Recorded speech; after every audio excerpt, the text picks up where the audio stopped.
bonjour. Bonjour. Voilà, je vous propose d'abord de vous présenter.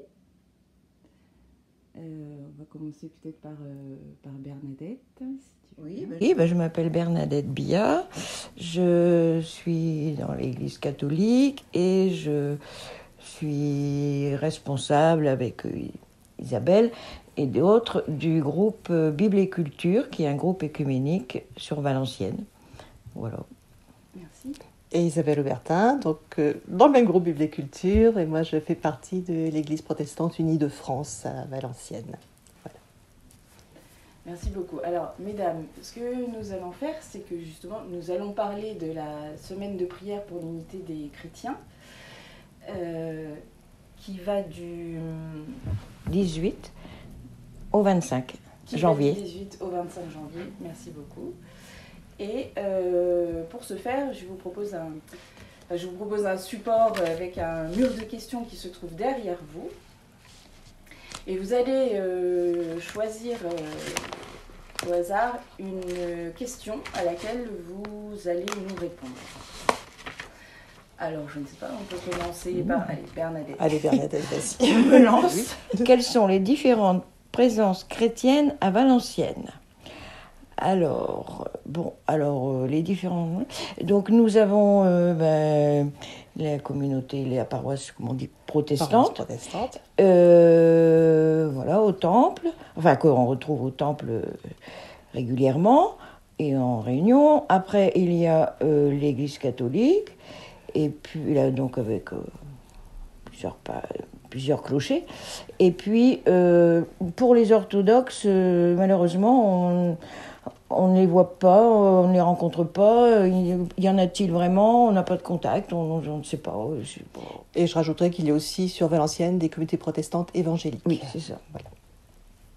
Oui, c'est ça. Celles qui se réunissent au temple. Il y a d'autres temples avec au moins deux, temples évangéliques.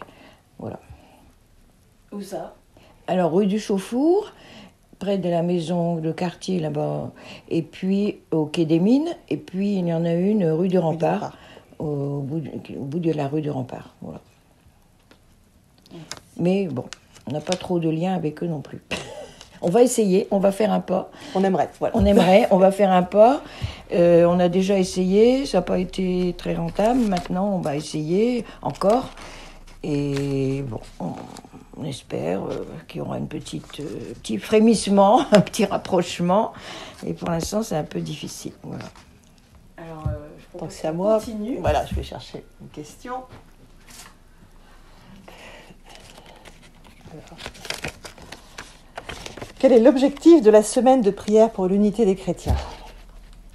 Alors, Bernadette râle parce qu'elle aurait voulu tomber sur cette question, je sais. Mais c'est comme ça. Parce que ça, c'est facile. C'est facile, c'est dans le titre. Voilà, c'est prière pour l'unité des chrétiens. Ce qui nous rassemble, c'est pas nos confessions, c'est le Christ. On est chrétiens. On nous a appelés comme ça depuis Antioche, au 1er siècle. On est chrétiens parce qu'on suit le Christ. Voilà. Les chemins sont différents, mais on arrive au même vers le Christ qui nous mène le chemin, qui nous donne le chemin vers le Père. Voilà. Donc l'unité technique n'est pas accomplie sur terre, mais il y a plusieurs demeures chez mon Père. Donc nous pouvons prier pour pouvoir tous nous reconnaître au moins comme chrétiens. Voilà. C'est ça le but de cette semaine, qui a lieu donc tous les ans, dans l'hémisphère nord, je crois que c'est l'hémisphère nord en fait, c'est en janvier, et c'est toujours entre, alors vous verrez que c'est pas une semaine, c'est entre donc le 18 et le 25, c'est entre les fêtes de Saint-Pierre et Saint-Paul.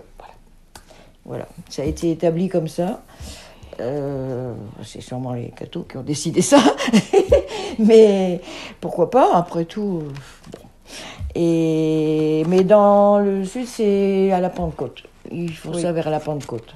C'est pas mal non plus, parce que l'esprit, quand même, c'est lui qui fait l'unité, en fait. C'est grâce à l'esprit qu'on peut espérer on va dire l'unité. Voilà. Donc l'avantage, c'est que tous les ans, on a ce rendez-vous qui nous oblige, avec tout plein de guillemets, à penser vraiment à l'unité. pas dire que c'est arrivé, voilà, que c'est en cours. Mais on pourrait tout aussi bien imaginer de refaire un culte aussi à la Pentecôte, en commun, etc. Ça, c'est possible. D'ailleurs, on y a pensé.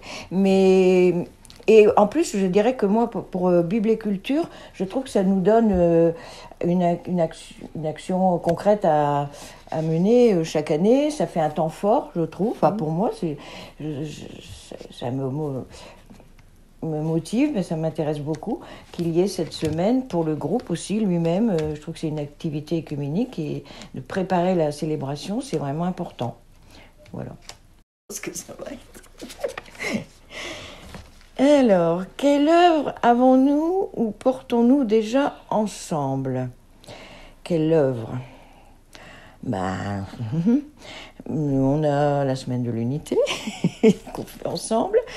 Après, on se retrouve entre catholiques et protestants dans le groupe Bible et Culture.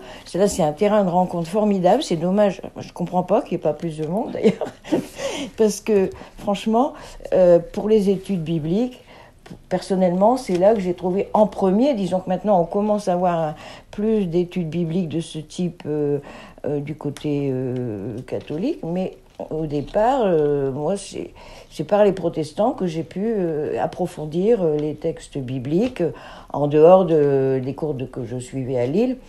Ici, sur place, c'était surtout du côté protestant que j'ai trouvé matière substantielle, disons, que j'ai pu me nourrir quand même d'études bibliques. Bon, alors, on commence à avoir une plus grande habitude dans l'Église catholique, dirait-on, et tant mieux.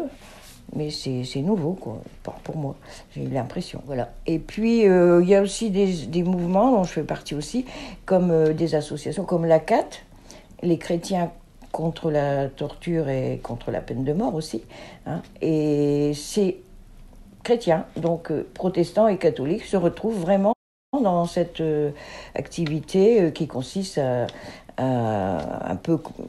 qui rejoint les mêmes buts que Amnesty International, quoi, en gros, avec un mandat plus limité sur la torture et la peine de mort. Voilà. Alors ça, moi, j'aime beaucoup faire cette action aussi. Avec Bible et Culture, on organise aussi des découvertes. Par exemple, ici, qu'on voudrait ouvrir à tout le monde. On avait invité largement à tous les paroissiens qui voulaient venir. Voilà. On a fait une découverte en tirage, par exemple, ici, localement, une petite escapade d'une journée. Mais c'était très intéressant parce qu'on a découvert les églises fortifiées catholique, et on a découvert aussi l'histoire du protestantisme anti-RH. Il y a un musée, il y a tout, et c'est vraiment très très intéressant. Moi, c'était très enrichissant, j'ai beaucoup appris, et tous ceux qui sont venus, d'autres personnes qui ne font pas partie du groupe Bible et Culture, ont été vraiment ravis de cette découverte. Il y a de quoi faire dans la région aussi, quoi. Voilà. On se retrouve assez facilement sur l'étude des textes, parce que la Bible, c'est une base. Il y a dans Bible et Culture, il y a un groupe aussi qui étudie les textes en hébreu. Il y a des catholiques et des protestants dans ce groupe-là. Dans la diaconie, ce qu'on va appeler la diaconie, c'est l'Église dans son action envers les frères. Là, on peut mieux faire, voilà, on va dire ça. Il y a de la diaconie au niveau protestant, il y a de la diaconie au niveau catholique. C'est encore assez marqué par les confessions, alors que c'est vraiment... Et là, ça va être le thème de la semaine ici. Ah oui. C'est qu'as-tu fait, qu'as-tu fait à ton frère. Là, je pense qu'on pourrait créer des actions ensemble. Ça, c'est quelque chose en tant que chrétien. Ouais. Pas forcément en tant que catholique ou en tant que protestant. Voilà. C'est des choses à réfléchir. Dans la CIMAD aussi, il y a un ensemble de catholiques et de protestants quand même qui travaillent à la CIMAD aussi. Hein. C'est très important, ça.